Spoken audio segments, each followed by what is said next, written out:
Welcome, beautiful soul, to Threads of Grace. This is a space where stories are woven with faith, hope, and truth.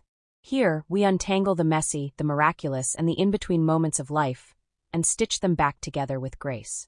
Every story is a reminder that no thread of your story is wasted, not the frayed ones, not the hidden ones, not even the broken ones.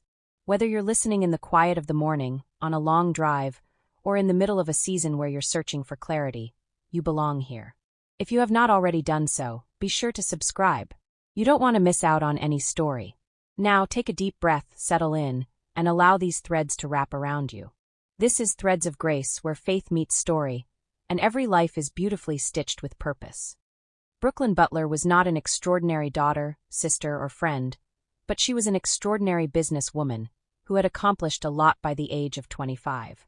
The owner of Runway Hair Salon, she attracted business from all over Tennessee, but that also attracted a lot of negativity from struggling competitors. What they didn't see were the mornings she opened the shop alone, lights flicked on before sunrise, coffee growing cold as she answered booking emails and balanced invoices.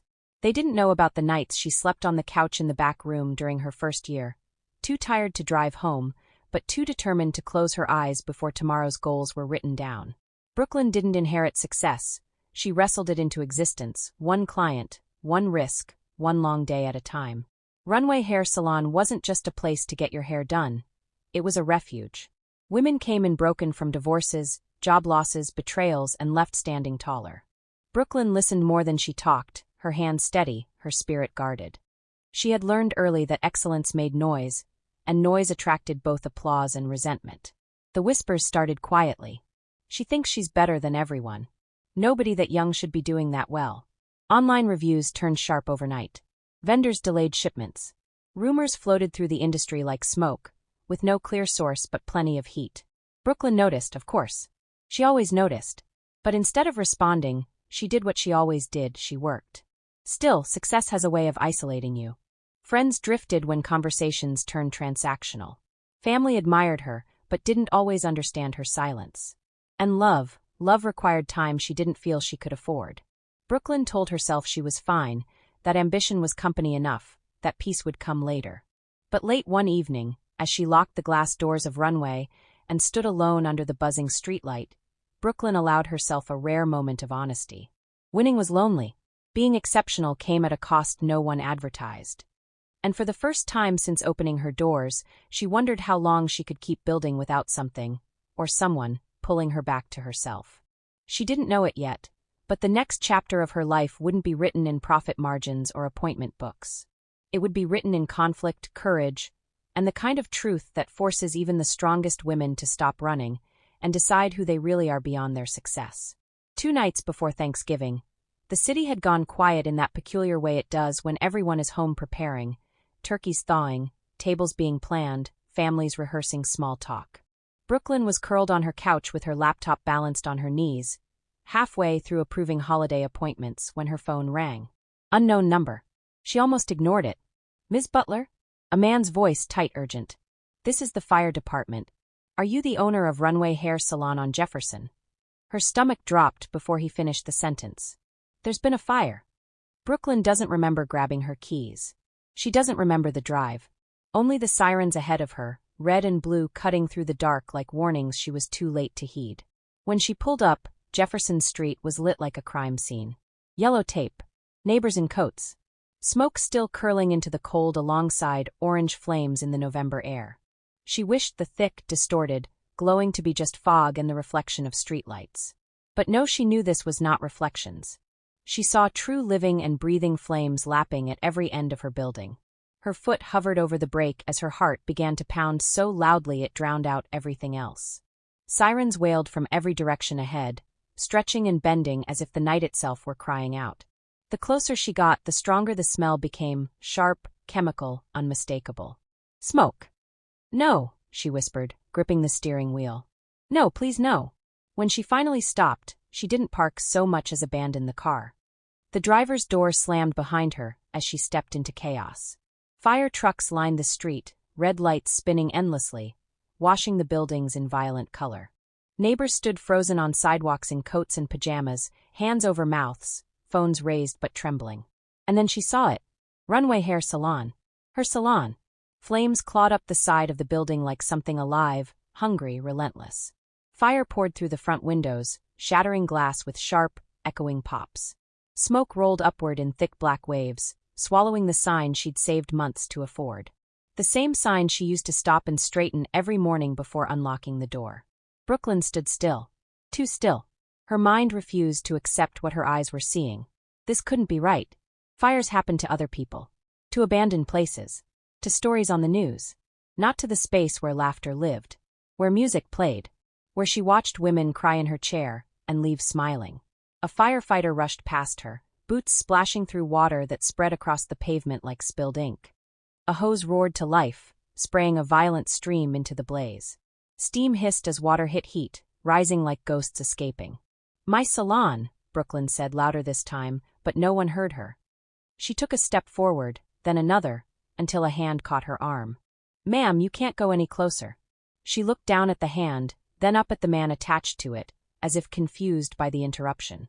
"That's mine," she said slowly. "I was just there. I locked up. Her voice broke. "I turned the lights off." The flames surged, answering her with a crack so loud it made her flinch. Part of the ceiling collapsed inward, sparks shooting into the night. Brooklyn gasped, the sound ripping out of her chest as if something inside her had fallen too. Her legs finally gave way. She sank onto the curb, the cold biting through her jeans, but she didn't feel it.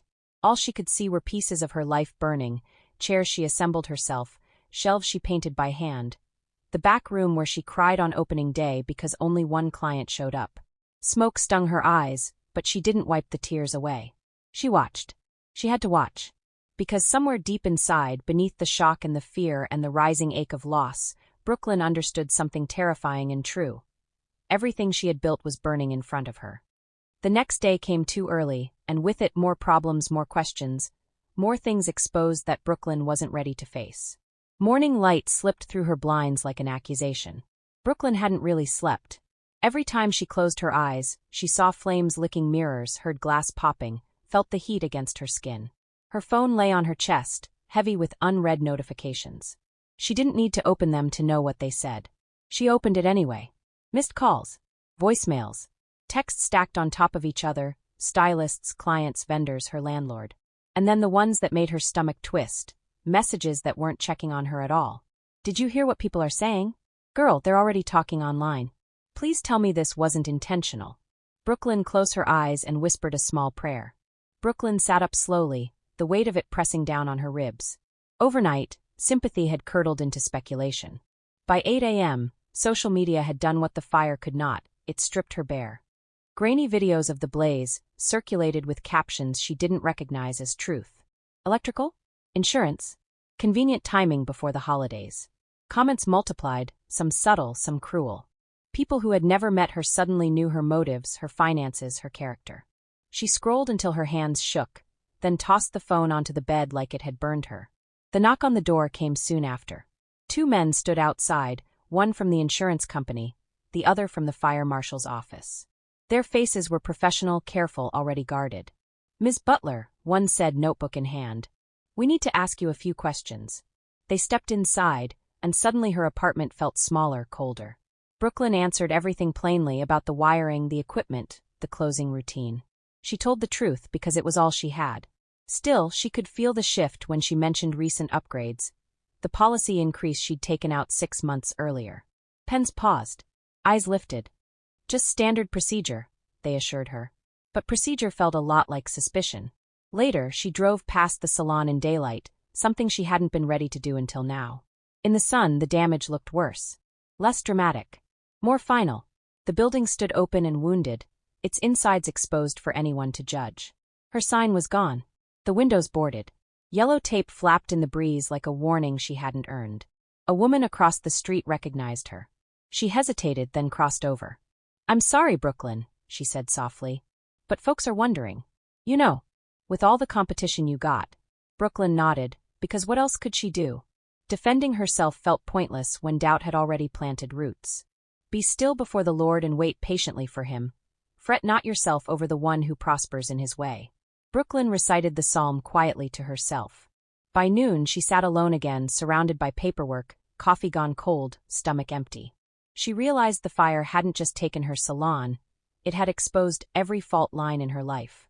How thin her support system was. How quickly admiration turned into envy.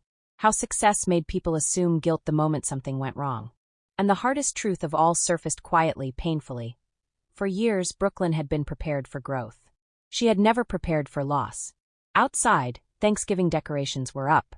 Inside, Brooklyn stared at the wall and wondered how a woman was supposed to give thanks when everything she'd built had been reduced to ash, and everyone was watching to see if she'd burn with it.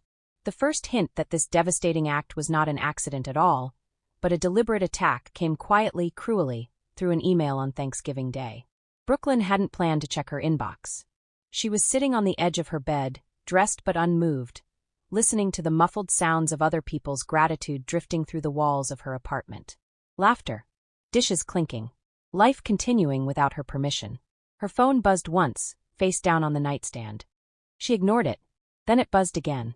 Something in her chest tightened, not urgency, but dread. The kind that arrives before bad news, as if the body knows before the mind catches up. She picked up the phone and opened her email. No subject line. Just her name. Brooklyn Butler. Her fingers went cold. The email was short. Too short. No greeting. No signature. You should have stayed in your lane. Everybody eats until somebody gets greedy. Insurance won't save you this time. She reread it once. Then again. Each word settled heavier than the last, rearranging everything she thought she knew. This wasn't sympathy turning sour. This wasn't gossip.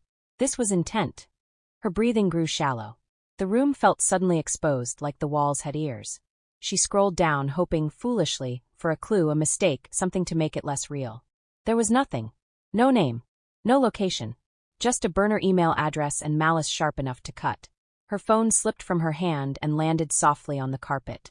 All at once, the fire replayed itself in her mind, but differently now. The timing. The way it had started after hours. The speed. The rumors that followed too quickly, too conveniently.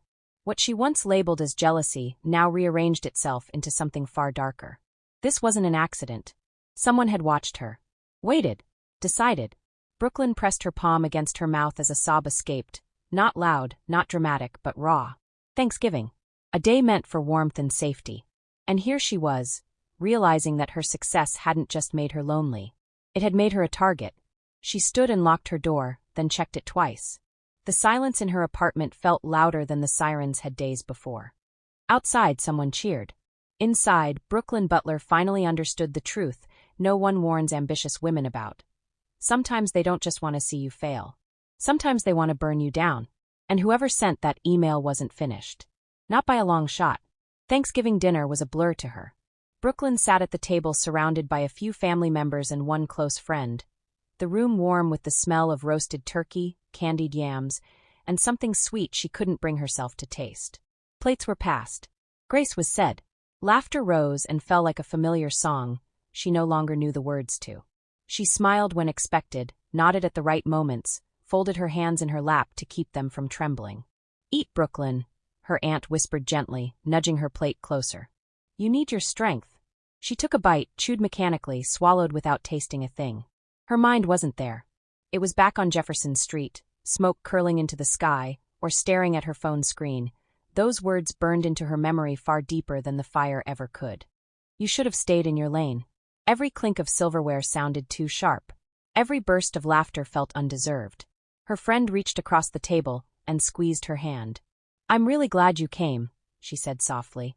Brooklyn nodded, grateful and exhausted all at once. Coming had taken effort she didn't have, but staying home alone felt worse. At least here, the noise drowned out her thoughts, if only briefly. Someone turned the conversation toward gratitude. Around the table, people shared blessings. Health, family, promotions answered prayers. When it was Brooklyn's turn, the room grew still in a way that felt unintentional but heavy. I'm thankful for being alive, she said after a pause, her voice steady despite the tightness in her chest. And for people who show up, even when they don't know what to say. There were murmurs of agreement, a few nods, someone reached for her shoulder. The moment passed, but the weight lingered. As dessert was served, Brooklyn excused herself and stepped into the bathroom. She locked the door, leaned against the sink, and finally let her face fall. In the mirror, she barely recognized herself, eyes dull, shoulders tense, a woman holding herself together with sheer will. She inhaled slowly. Be present. Be content. Just get through tonight. When she returned to the table, she laughed at a joke she hadn't heard and raised her glass when everyone else did. From the outside, she looked like a woman surviving a hard week with grace. But inside, Brooklyn knew the truth. She wasn't healing yet. She was bracing herself for whatever came next. What came next was unfavorable results from the investigation of the fire, and they arrived with no softness, no warning, no mercy. 2 weeks later, Brooklyn was sitting at her kitchen table after her morning devotion when the call came in. Papers were spread everywhere, claims forms, estimates, handwritten lists of what was lost and what might still be salvageable. She answered on the second ring, already braced, already tired. "Ms. Butler," the investigator said, his voice measured, practiced. "We've completed the preliminary findings." Her stomach tightened. She said nothing, afraid that if she spoke, her voice would betray how desperately she needed him to be wrong. "There are indicators that the fire did not start accidentally." The words landed like a second blaze, slower but far more destructive. He explained it carefully, too carefully. Multiple points of origin. Accelerant traces inconsistent with normal salon materials. Patterns that suggested intent rather than malfunction. He used phrases like inconclusive but concerning and further review required. But Brooklyn heard only what mattered. "They think this was arson." Worse, he paused before continuing. "Given the circumstances, the insurance company is placing your claim under review. Coverage will be delayed pending a full investigation." Delayed. Brooklyn closed her eyes as the room tilted. Delayed meant no immediate payout. No funds to rebuild. No checks for her stylists. No clear timeline. Just limbo and suspicion.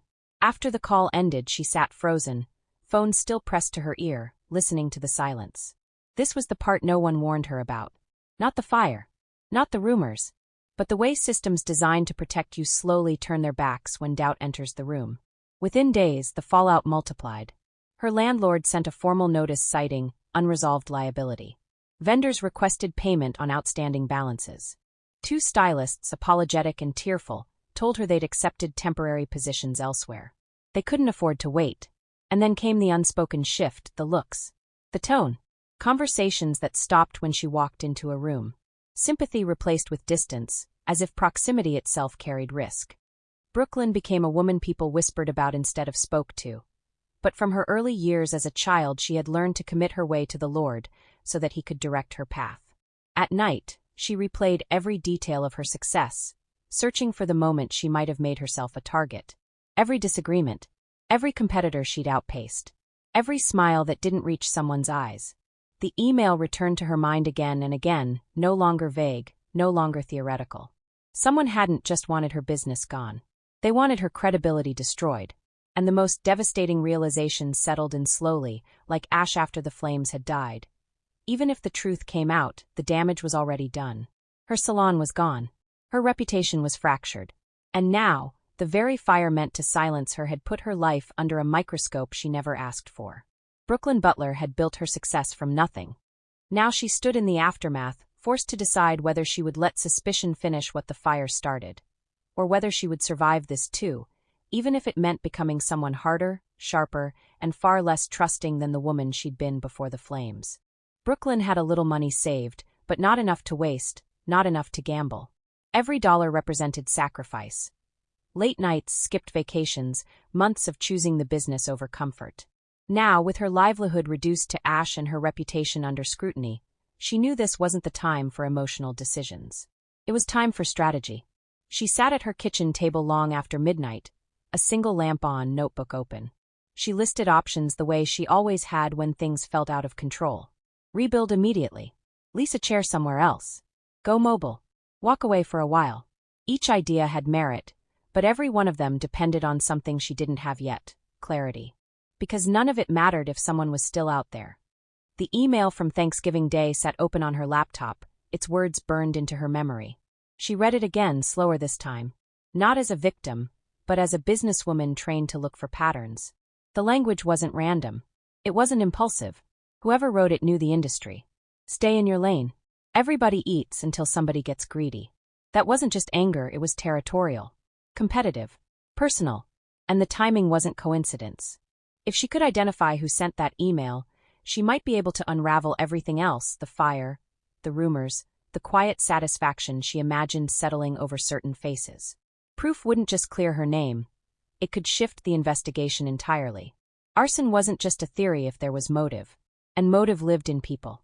Brooklyn made a decision then, one that scared her more than starting Runway ever had.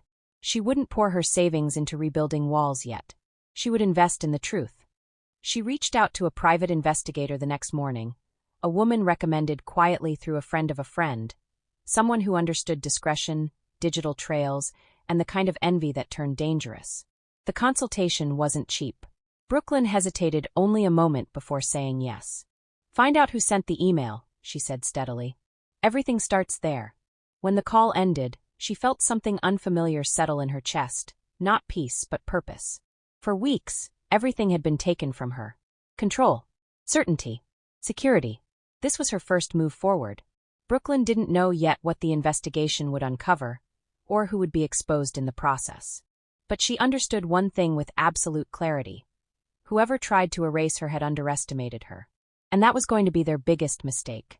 Slowly but surely, something unexpected began to happen. The silence Brooklyn had grown used to was interrupted by her phone lighting up, one name at a time. Not mass messages. Not pity check-ins. Real requests. "Are you doing house calls? Name your price. I'll cover whatever you need."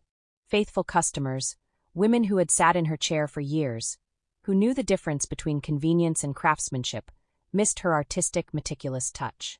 They missed the way Brooklyn listened before she lifted a comb, the way she treated their hair like something sacred, not rushed or routine. The fire may have taken the salon, but it hadn't burned away her reputation where it mattered most. At first, Brooklyn hesitated. Working out of homes, apartments, offices, it felt like going backward after everything she had built. But when she thought about it more carefully, she realized it wasn't regression. It was resilience. The work had never lived in the building. It lived in her hands. Her first appointment was in a downtown loft. The client insisted on supplying everything, chair, products, even a mirror positioned just right. "You bring your talent," she said. "I'll handle the rest." Word spread quietly, organically. No posts. No promotions. Just trust moving from one woman to another. Brooklyn began packing a single rolling case, lighter than what she used to carry, but enough. She learned new routes, new neighborhoods, new rhythms. Commutes became thinking time. Each appointment a reminder. They paid for her travel without complaint. They paid her full rates without negotiating. Some paid extra, slipping cash into her hand with a look that said, "Don't explain. Just receive." In kitchens and living rooms, in bridal suites and office back rooms, Brooklyn worked. She braided. She cut. She styled. She restored. And with every finished look, she felt a piece of herself return. These clients didn't ask about the rumors. They didn't speculate about the fire. They cared about results, about quality, about the way Brooklyn had always shown up, consistent, excellent, professional. Each appointment did more than bring in income. It rebuilt her confidence. It reinforced her worth. It reminded her that loyalty couldn't be destroyed by flames or lies. It reminded her that the Bible spoke of vengeance being the Lord's. By the time Brooklyn realized it, her calendar was full again, just different. And as she locked her car after another long but fulfilling day, she allowed herself a small, private smile. They tried to take her platform, but they couldn't take her gift. And Brooklyn Butler was learning that sometimes survival doesn't look like rebuilding what you lost. Sometimes it looks like evolving beyond it. By December, Brooklyn had settled into a fragile rhythm, appointments booked back-to-back, routes memorized, trust rebuilt one client at a time. On the surface, she was moving forward. But one night something shifted. It started as a feeling she couldn't explain. Not fear exactly, more like awareness. The kind that prickles at the base of your neck and refuses to be ignored. She brushed it off at first. Long days, late nights, too much adrenaline still lingering from everything she'd been through. Then it followed her. That afternoon, as she packed up after an appointment in a quiet townhouse complex, Brooklyn noticed a car idling across the street. Dark. Windows tinted. Nothing illegal. Nothing obvious. Still, it stayed there as she loaded her trunk, the engine humming low, patient. She told herself she was imagining things. At the next appointment, she caught her reflection in a storefront window and thought she saw someone behind her, just for a second, before the sidewalk was suddenly empty. Her heart kicked hard, then settled. "You're tired," she told herself. "You're paranoid." But the feeling didn't leave. By evening, Every stop felt watched. Every driveway too exposed. Every unfamiliar sound sharpened her senses. When she glanced in her rearview mirror, headlights seemed to linger longer than necessary. Once, twice, 3 times, the same car appeared behind her, then disappeared, then returned again. Coincidence, she insisted. It had to be. At her last appointment of the night, a client noticed her distraction. "You okay, Brooklyn?" She smiled automatically. "Yeah, just a long day." But when she stepped back outside, the street was too quiet. The air too still. The shadows between houses seemed deeper, heavier. As she unlocked her car, she felt it again, undeniable now. She was not alone. Brooklyn slid into the driver's seat and locked the doors instantly, hands shaking as she checked her mirrors. Nothing. No one.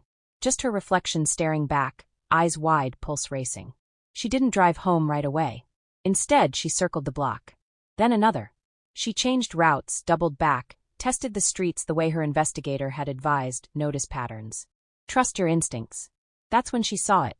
The same headlights. Far enough to avoid detection. Close enough to follow. Her breath caught in her throat. This wasn't anxiety. This wasn't grief playing tricks on her. This was the same calculated patience she had felt in that email.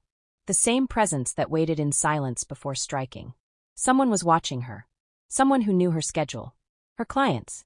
Her movements. By the time Brooklyn pulled into a well-lit gas station and stayed there until the car finally passed, her hands were numb, her body buzzing with adrenaline. She sat there for several minutes, engine running, heart pounding, and finally admitted the truth she had been resisting all day. The fire wasn't the end of it. And whoever had started this wasn't finished making her afraid. The second email came on Christmas Eve. It arrived just after midnight, slipping into Brooklyn's inbox while the world around her slept, wrapped in lights and carols and the illusion of peace. She had just returned home, shaken from another long day of appointments, nerves still tight from the feeling that hadn't left her for weeks. She was halfway out of her coat when her phone vibrated. One notification. No subject line. Her name. Brooklyn. Her chest tightened. Slowly, deliberately, she sat down on the edge of the couch before opening it, like her body knew it might need the support.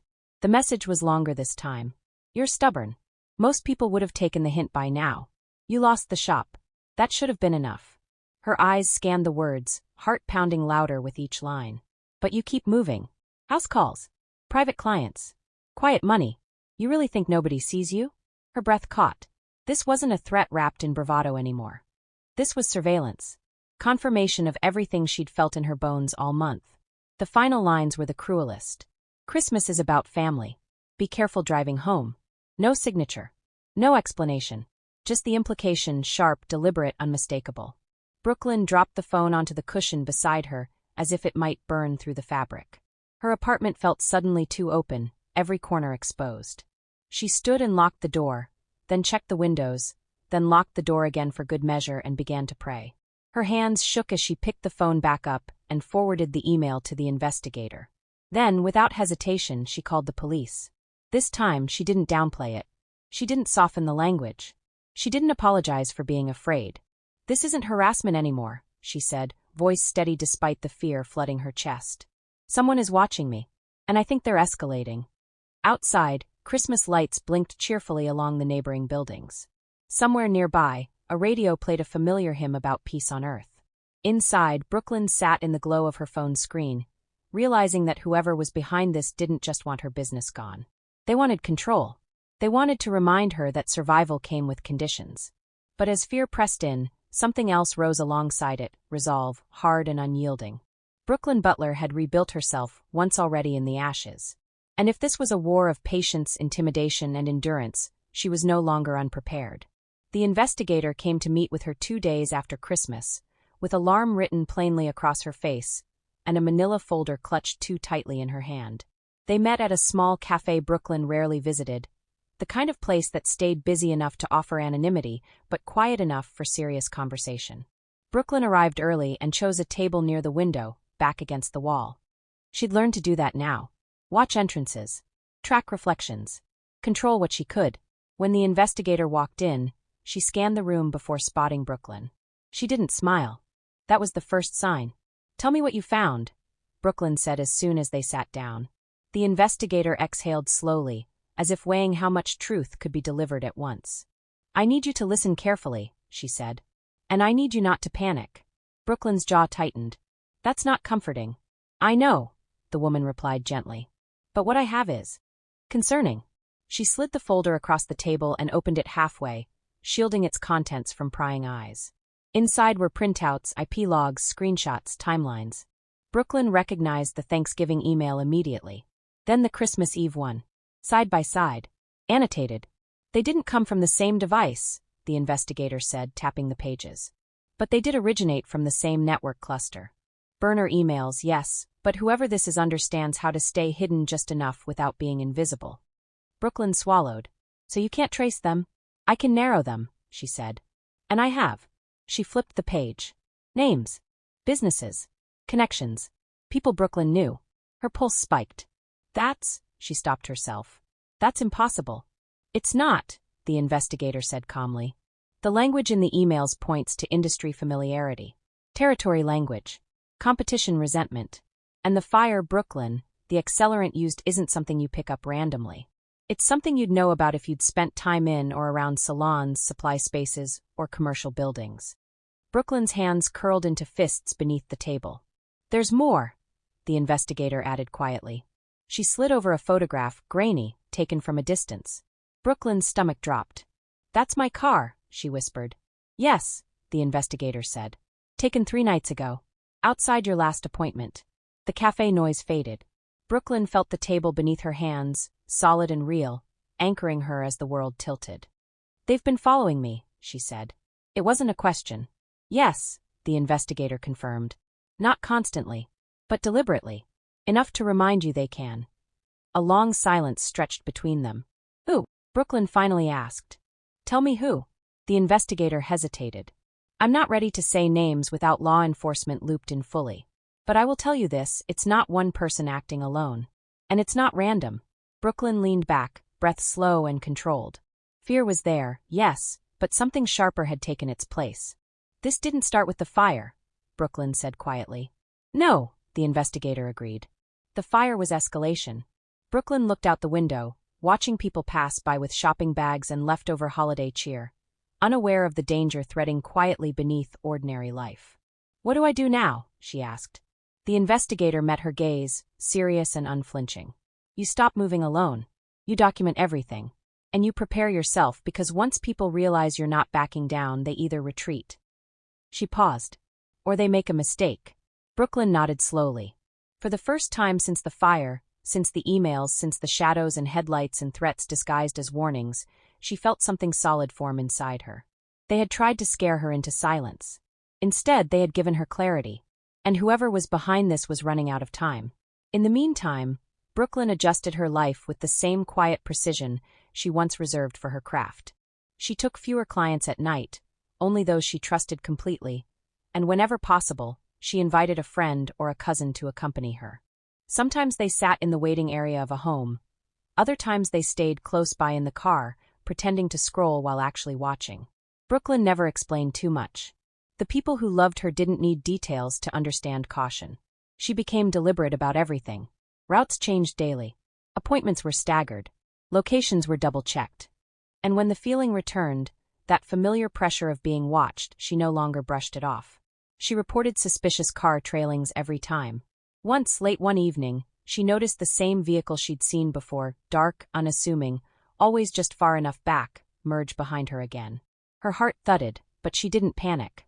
She drove steadily, calmly, exactly as instructed. Within minutes, flashing lights filled her rearview mirror. The car was pulled over. Brooklyn kept driving, hands tight on the wheel, breath caught somewhere between relief and dread. She never saw the driver's face. Never heard a name. But the sight of that car stopped on the side of the road stayed with her long after she reached home. It was proof. Someone was following her. Through her investigator's work, the picture slowly sharpened. Patterns emerged: fuel purchases, proximity data, business overlaps. The vehicle had been spotted repeatedly near 2 neighboring establishments that operated in the same area as Runway Hair Salon. Both businesses had histories of tension with competitors. Both had owners who had openly complained about Brooklyn's rapid rise before the fire. Nothing concrete enough yet for charges. But enough to connect threads. Enough to suggest motive. Brooklyn studied the reports late into the night, the way she once studied balance sheets and booking trends. This was a different kind of business now, risk, patience, evidence. And she was learning quickly. She still didn't know who was behind the wheel. But she knew where the shadow came from. And with every careful step she took, every report filed, every night she chose safety over convenience, Brooklyn was no longer just surviving what had been done to her. She was closing in, quietly, methodically, and on her own terms. Using a high school connection, Brooklyn found a police officer who was mildly interested in her, and she was careful to understand exactly what that meant. They hadn't spoken in years. Back then, he was a familiar face in the hallways, friendly but unremarkable. Now he wore a badge, carried quiet confidence, and knew how systems worked from the inside. When they reconnected, it felt casual on the surface, coffee here, a short conversation there, but Brooklyn was intentional. She didn't flirt recklessly. She didn't overshare. She listened, and she remembered everything. At first, she framed her questions innocently. Is it normal for reports to take this long? What happens after a car gets pulled over for suspicious driving? Do officers usually log that kind of thing? He answered loosely at first, unaware of how carefully she was cataloging each response. He liked feeling helpful, liked feeling needed, and Brooklyn let him, without ever promising anything she couldn't afford to give. Over time, she shared just enough of her story to spark curiosity. The fire, the emails, the feeling of being followed, the pullover. That's when his tone changed. Wait, he said one evening, leaning back in his chair. You said the car was stopped near Jefferson? Yes, Brooklyn replied calmly. Sama areas my old salon. He frowned, thinking. Then, almost absent-mindedly, he mentioned something he shouldn't have. That vehicle's been flagged more than once, he said. Not for crimes. Just appearing where it shouldn't. Repeated proximity to certain businesses. Brooklyn kept her face neutral, her heartbeat steady. Businesses? She asked lightly. Yeah, he said, lowering his voice. Two in particular. Both close to where your salon was. Both competitive spaces. That was the moment she knew. She didn't push. Didn't ask for names, not yet. Instead, she let silence do the work. He filled it, offering fragments. A partial license plate. A shared employee between locations. A relative who sometimes drove vehicles registered to the business, not themselves. Nothing official. But nothing accidental either. Later that night, Brooklyn relayed every detail to her investigator. Cross-reference plates. Employment overlaps. Ownership records. What had once been a blur of suspicion sharpened into something almost tangible. Still, she was careful. She understood the danger of leaning too heavily on someone whose interest might cloud judgment or loyalty. She never asked him to break protocol. Never requested files. Never crossed a line that couldn't be stepped back from. She used proximity, not dependence. And slowly the net tightened. Brooklyn still didn't know the driver's face. But she knew the ecosystem that protected them. The businesses that benefited. The silence that allowed intimidation to masquerade as coincidence. What frightened her most wasn't how far someone had gone to stop her. It was how comfortable they'd been doing it. And Brooklyn Butler, once known only for her artistry and ambition, was learning a new craft altogether. How to survive long enough to expose the truth. The truth of who was behind the wheel came on January 1st. It felt cruelly fitting.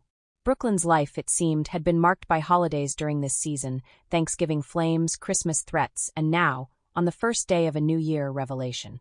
While the rest of the world leaned into resolutions and fresh starts, Brooklyn sat at a table with two people who had helped her survive long enough to reach the truth.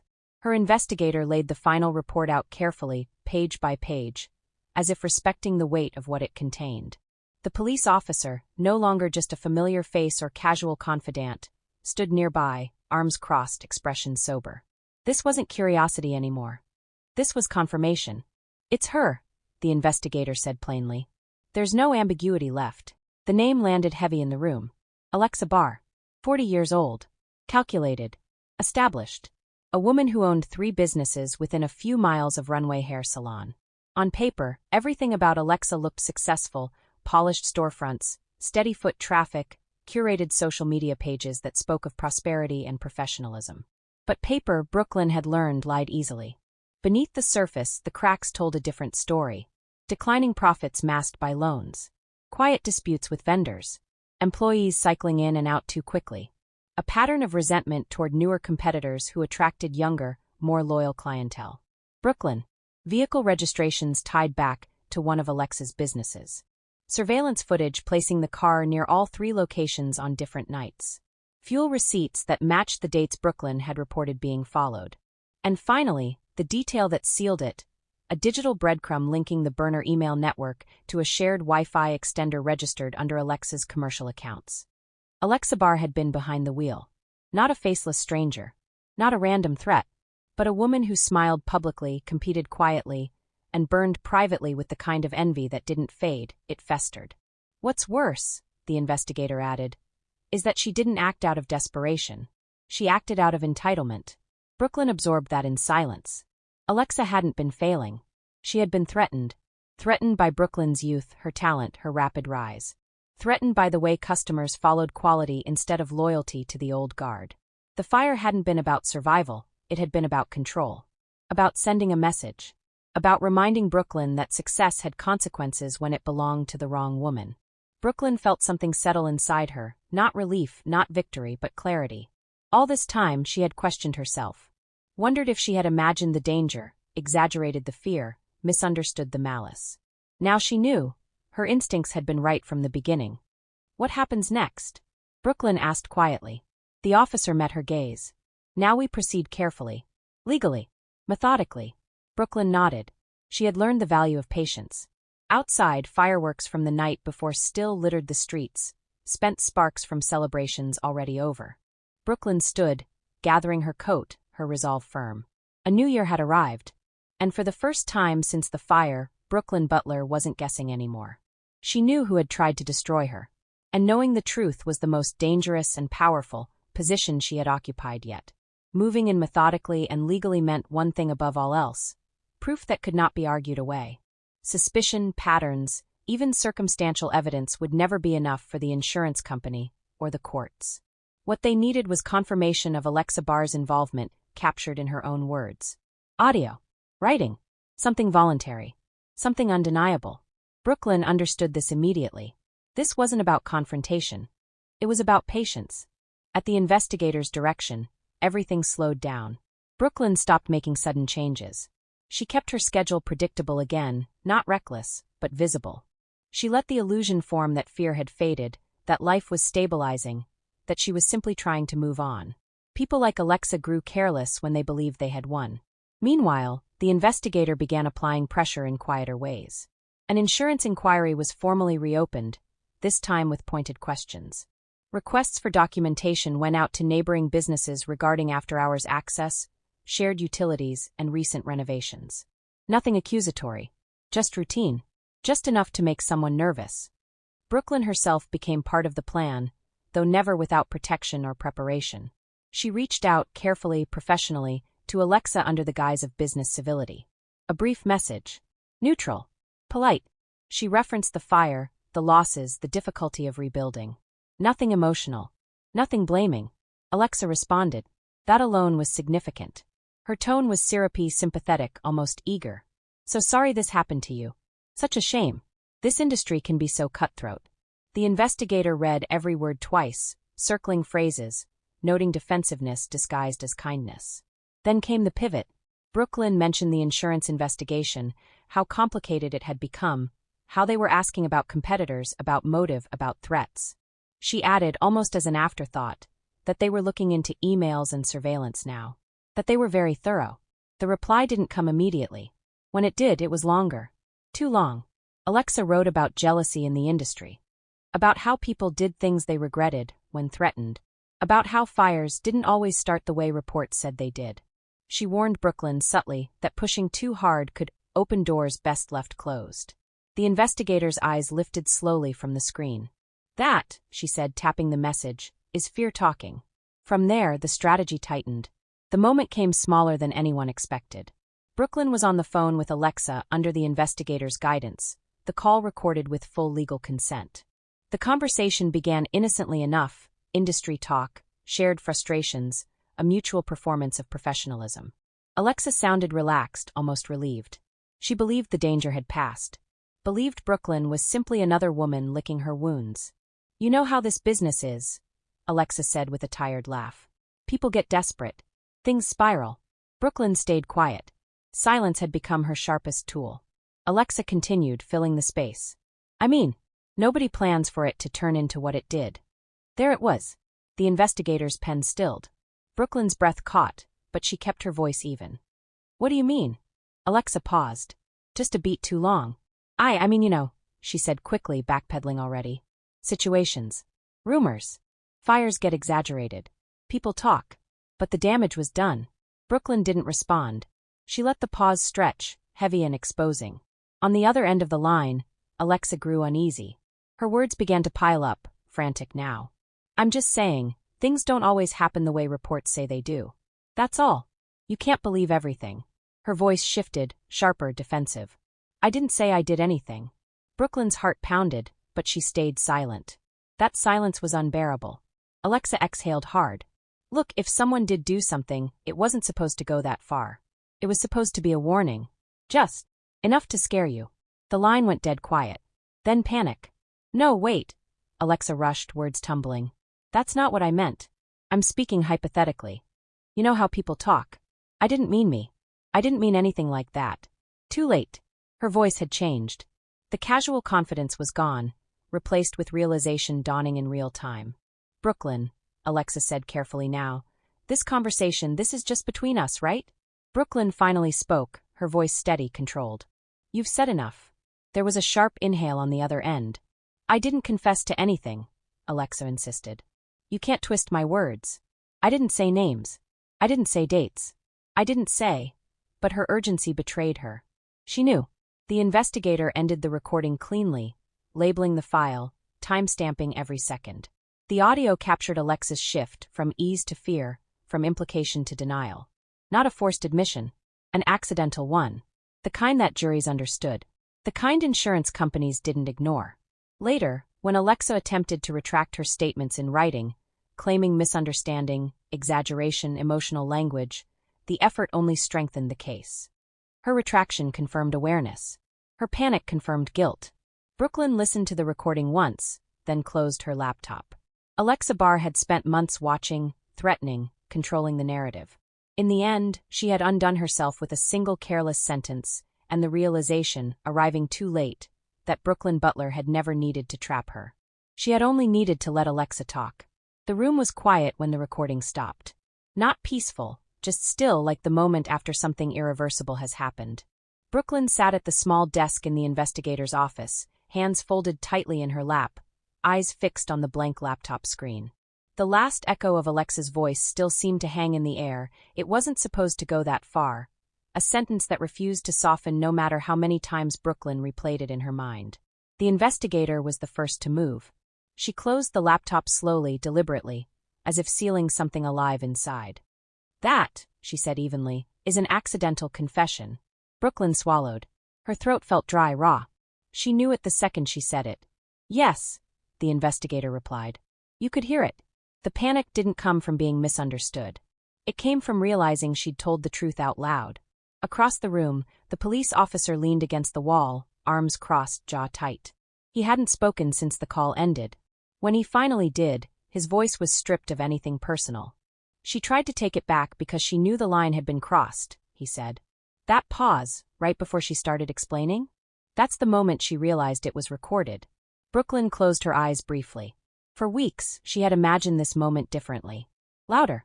More dramatic. Maybe even satisfying. But sitting here now, she felt no rush of victory, only a deep, sobering clarity. So what happens now? She asked quietly. The investigator slid a folder toward her.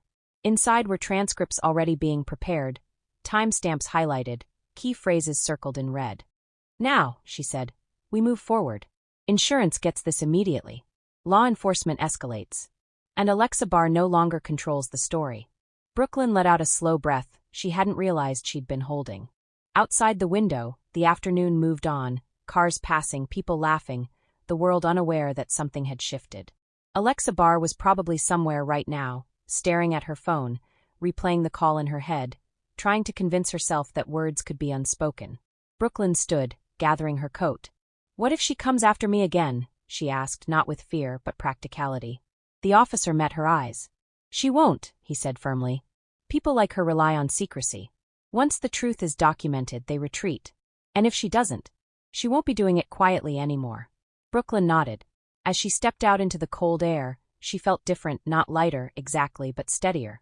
For the first time since the fire, since the emails, since the shadows that followed her everywhere, the threat no longer felt invisible. Alexa had spoken, and in doing so, she had lost the only power she ever really had. Brooklyn walked to her car, unlocked it, and sat for a moment before starting the engine. She didn't check the mirrors obsessively this time. Didn't scan the street for familiar headlights. She didn't need to. The truth was no longer chasing her. It was catching up to someone else. 3 weeks later, the arrest came quietly, but it shook the city louder than the fire ever had. Alexa Barr was taken into custody on a gray Tuesday morning, escorted out of one of her own establishments in plain view of customers and staff. The charge was unmistakable: arson of runway hair salon. No speculation. No qualifiers. Just truth, finally spoken aloud by the system that had once doubted Brooklyn. By noon, the story had spread. By evening, apologies followed. Texts from people who had gone silent. Emails from vendors who had hesitated. Messages from former clients who admitted, carefully, that they had believed the rumors. Brooklyn read them with quiet distance. Vindication didn't erase the fear she had lived with, but it restored what mattered most: her name. The insurance check cleared within days.